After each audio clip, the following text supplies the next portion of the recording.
Hello everyone. तर आज आपण बघणार आहोत फिश करीची रेसिपी.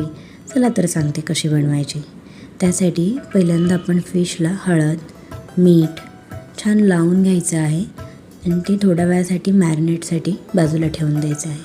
आता आपण वाटण्यासाठी काय लागतं ते बघूयात. वाटण्यासाठी कच्चा कांदा, आलं, लसूण, कोथिंबीर, टोमॅटो आणि थोडंसं ओलं खोबरं हे सगळं छान वाटून घ्यायचं आहे.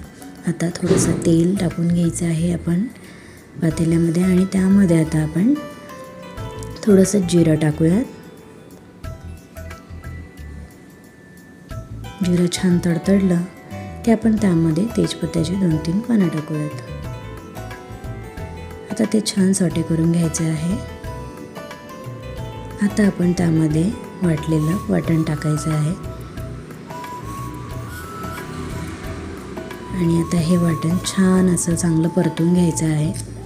हे जे वाटण असतं हे मच्छीसाठीचं वाटण हे भाजून घ्यायचं नसतं, हे सगळं कच्चंच वाटायचं असतं आणि ते चांगलं फक्त फ्राय करून घ्यायचं असतं.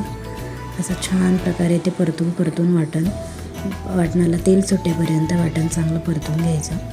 शिजताना फक्त आपण त्यामध्ये मीठ टाकायचं की जेणेकरून आपल्या वाटणाला चांगली टेस्ट यावी त्यासाठी. आणि असं चांगल्या प्रकारे परतून घ्यायचं आहे. थोड्या वेळासाठी आपण झाकण ठेवूयात त्याच्यावरती आणि झाकण ठेवून छान प्रकारे आपण परतून घेऊयात. असं छान आता त्याला वाफा सुटलेल्या आहेत चांगल्या प्रकारे.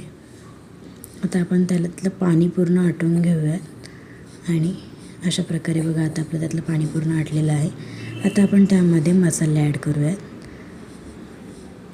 चांगल्या प्रकारे आता हे वाटण झालेलं आहे. त्यामध्ये आता आपण टाकणार आहोत धना पावडर, लाल तिखट, फिश करी मसाला आणि हळद. हे सगळं चांगल्या प्रकारे मिक्स करून आपण मसाला चांगला भाजून घेऊयात. आता आपण त्यामध्ये ॲड करूयात पाणी आणि आता पाणी टाकल्यावर आपण हे चांगलं मिक्स करून घ्यायचं आणि त्यामध्ये थोडीशी कोथिंबीर टाकायची आहे आणि आता हे चांगलं उकळून घ्यायचं आहे जेणेकरून आपल्या रश्श्याला छान अशी चव यावी. आणि रस्सा उकळला की त्यामध्ये आपण मॅरिनेट केलेले हे फिशचे तुकडे टाकून अजून थोडा वेळ उकळून द्यायचा आहे. आणि आता आपला हा रस्सा तयार आहे. असा छान प्रकारे उकळून रस्सा घेतला की त्यामध्ये ते फिश शिजले जातात आणि आपला रस्सा तयार झाला. तर तुम्हाला ही रेसिपी आवडली असेल तर माधुरी क्रिएशनला नक्की लाईक, शेअर आणि सबस्क्राईब करा. थँक्यू.